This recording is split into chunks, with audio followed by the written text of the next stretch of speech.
अब एक बंदा अगर अपार्टमेंट में रह रहा है तो उसकी सिक्योरिटी इंश्योर्ड है, उसकी मेंटेनेंस वो कर रहा है, और चोरी चकारी से भी महफूज है, क्योंकि नीचे सारा उन्होंने एक सिस्टम बनाया होता है सिक्योरिटी का, उसके बगैर आप अपने अपार्टमेंट में कोई भी दाखिल ही नहीं हो सकता।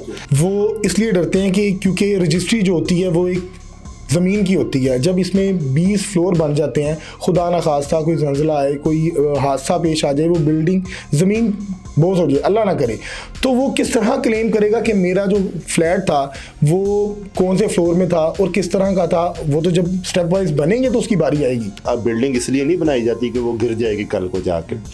बिल्डिंग की जो एज हाई राइज बिल्डिंग की जो कंसिडर की जाती है वो 80 से 100 साल है, ठीक है, 80 से 100 साल। हाँ 100 साल, यानी 100 साल उसने चलना है। अब 3 मरले का घर भी लोगों के लिए अफोर्डेबल नहीं रहा।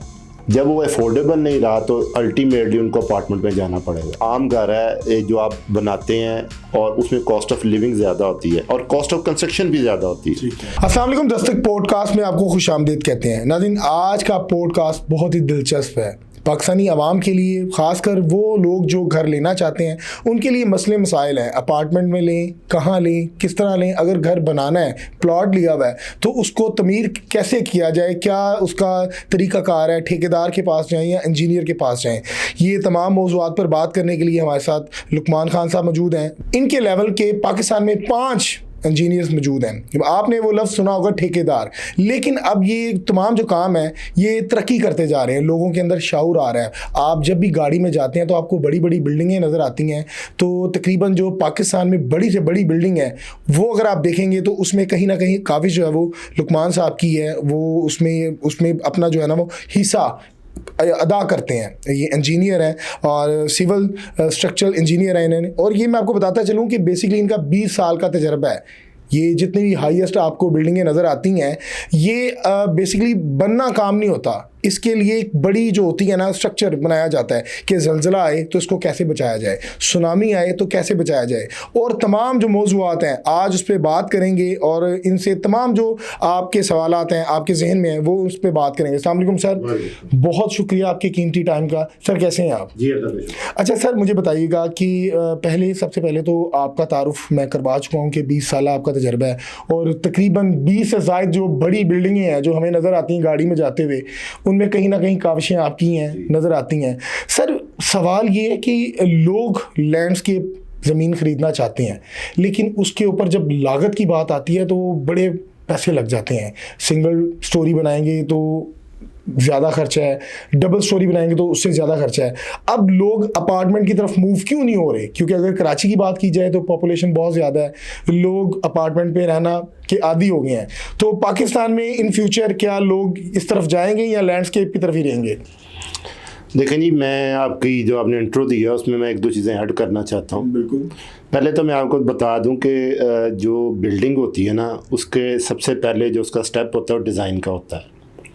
डिज़ाइन में 2 पार्टीज़ इन्वॉल्व होती हैं, 2 तरह के एक्सपर्ट इन्वॉल्व होते हैं। एक आर्किटेक्ट होता है और एक स्ट्रक्चरल इंजीनियर होता है, जिन्होंने कॉन्सेप्ट देना होता है बिल्डिंग का, कि आर्किटेक्ट ने बिल्डिंग की डिवीजन्स और बिल्डिंग की ब्यूटी खूबसूरती इस पर तवज्जो देनी होती है और उसने उसकी स्पेसेस को डिज़ाइन करना होता है कि कहाँ पर आपका वॉशरूम बनेगा, कहाँ पर बेड बनेगा, कहाँ पर आपका जनाब टीवी लाउंज बनेगा, ठीक है। जब वो सारी चीज़ें प्लान करता है तो उसका एक्सटीरियर और इंटीरियर की ब्यूटी जनरेट करता है। फिर वो आता है एक स्ट्रक्चरल इंजीनियर के पास।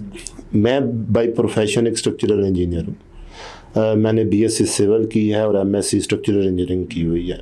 मेरा 20 साल का टोटली एक्सपीरियंस है और मैं हाई राइज बिल्डिंग का एक्सपर्ट हूँ। थोड़ा सा मैं एक बात ऐड करता जाऊँ कि हमारे लाहौर में ना इस वक्त हाई राइज बिल्डिंग जो है ना बड़ी तेज़ी से बढ़ रही है।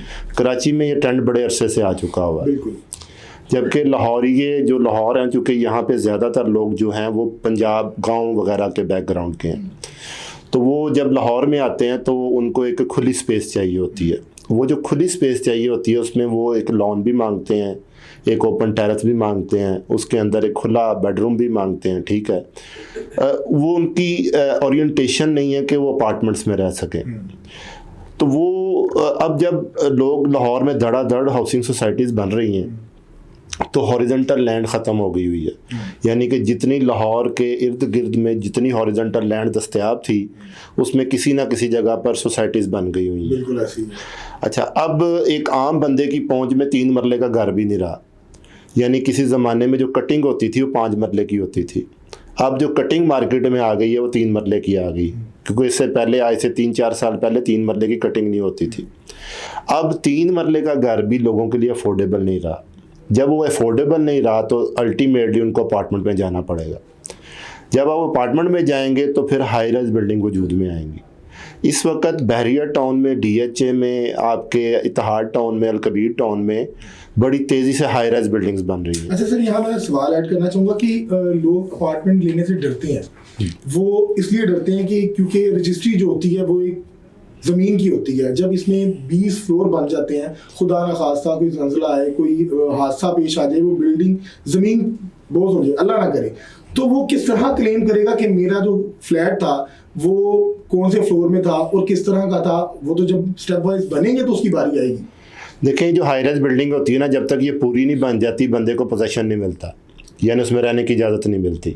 सपोज अगर एक बिल्डिंग 20 स्टोरी है तो जब तक वो 20 स्टोरी पूरी नहीं बन जाएगी, फर्निश नहीं हो जाएगी, लोग उसमें रहाइश नहीं करेंगे, कब्जा नहीं मिलेगा, जिसको वो पोजेशन उस वक्त उसको मिलेगा। तो ऐसी हमारे लॉ मौजूद हैं कि आप उसको उस अपार्टमेंट की मिल्कियत के कागजात दे सकते हैं, ठीक है। यानी वो एक अपार्टमेंट का मालिक होगा, ज़मीन के टुकड़े का मालिक नहीं होगा। हाँ, अच्छा, अब बात है कि अगर ज़मीन दुनिया में चूँकि आबादी बड़ी तेज़ी से बढ़ रही है तो अपार्टमेंट बिल्डिंग तो यूरोपियन कंट्रीज़ में बहुत अरसे से शुरू हो गई हुई है। जब वो शुरू हो गई हुई हैं तो उनमें लोग अपार्टमेंट्स में रह रहे हैं। अच्छा, लेकिन इसमें सबसे जो बड़ा रोल होता है ना, अगर ज़मीन बिल्डिंग इसलिए नहीं बनाई जाती कि वो गिर जाएगी कल को जाके।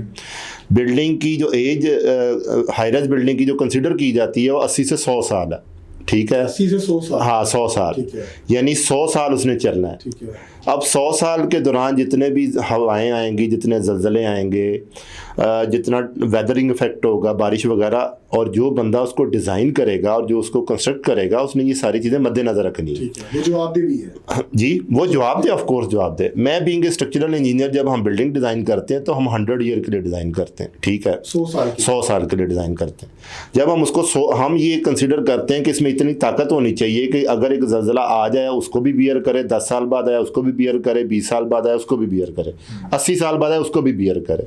हमने बिल्डिंग को वर्स्ट कंडीशन में डिज़ाइन करना होता है। आप एक हाई राइज बिल्डिंग में बैठे हैं तो आपको इस बात की वरी नहीं होनी चाहिए कि जब ज़लज़ला आएगा तो ये गिर जाएगी, क्योंकि इसका जो डेवलपर है वो आपको श्योरिटी देगा और हमसे सर्टिफिकेट लेगा कि बिल्डिंग स्टेबल है, ठीक है। और वो हमारा जो स्ट्रक्चरल स्टेबिलिटी सर्टिफिकेट होता है वो किसी लेवल पे भी क्लेमेबल होता है। हमें कोई कोर्ट में भी लेके जा सकता है, हमें कोई हायर अथॉरिटीज़ के पास भी लेके जा सकता है। हमने अगर एक बिल्डिंग स्ट्रक्चरल डिज़ाइन किया तो हमसे सरकार या वो प्राइवेट डेवलपर एक स्ट्रक्चरल स्टेबिलिटी सर्टिफिकेट मांगता है, और अगर अल्लाह ना करे इस दौरान अगर बिल्डिंग कोलैप्स होती है तो हम रिस्पॉन्सिबल होते हैं। तो अच्छा सर, मुझे बताइएगा कि एक अपार्टमेंट है वो अफोर्डेबल होता है, यहाँ एक हॉरिजॉन्टल ज़मीन हम लेते हैं और उस पर एक सिंगल स्टोरी घर बना लेते हैं और उसी तरह का ही बनाते हैं जो नक्शा अपार्टमेंट में मिल रहा है, कहाँ हमें डिफरेंस नजर आएगा? डिफरेंस ये है कि अगर आपने एक घर बनाया ना, आपने सिंगल स्टोरी घर बनाया, अब उसके ऊपर आपकी छत पे 3 मरले का बनाया, उस पर डायरेक्ट धूप पड़ेगी, गर्मियों में आपको तंग करेगा। जब आप वहाँ से बाहर निकलेंगे तो आपने किसी जगह शादी पे जाना है या किसी दूसरे शहर में जाना है, आपको किसी के हवाले करके जाना पड़ेगा, उसके लिए कोई चौकीदार रखना पड़ेगा, उसकी मेंटेनेंस करनी पड़ेगी, उसकी कॉरिडोर्स की मेंटेनेंस करनी पड़ेगी। जबकि एक अपार्टमेंट जो है उसकी मेंटेनेंस सारी जो बिल्डिंग को ऑपरेट कर रहा होता है उसकी जिम्मेदारी होती है।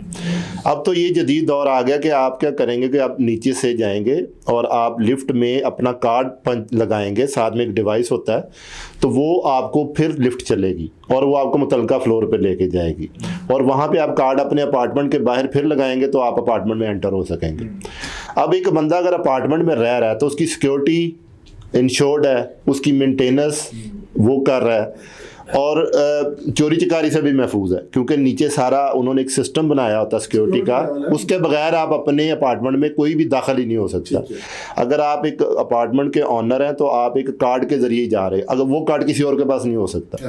तो एक आम घर जो है, जो एक हॉरिजॉन्टल स्पेस पे बना हुआ है, जो सिंगल स्टोरी है, चाहे मैं कहता हूँ डबल स्टोरी भी लगा लें, तो आपको वो सर्दियों गर्मियों में भी बाल का तंग करता है।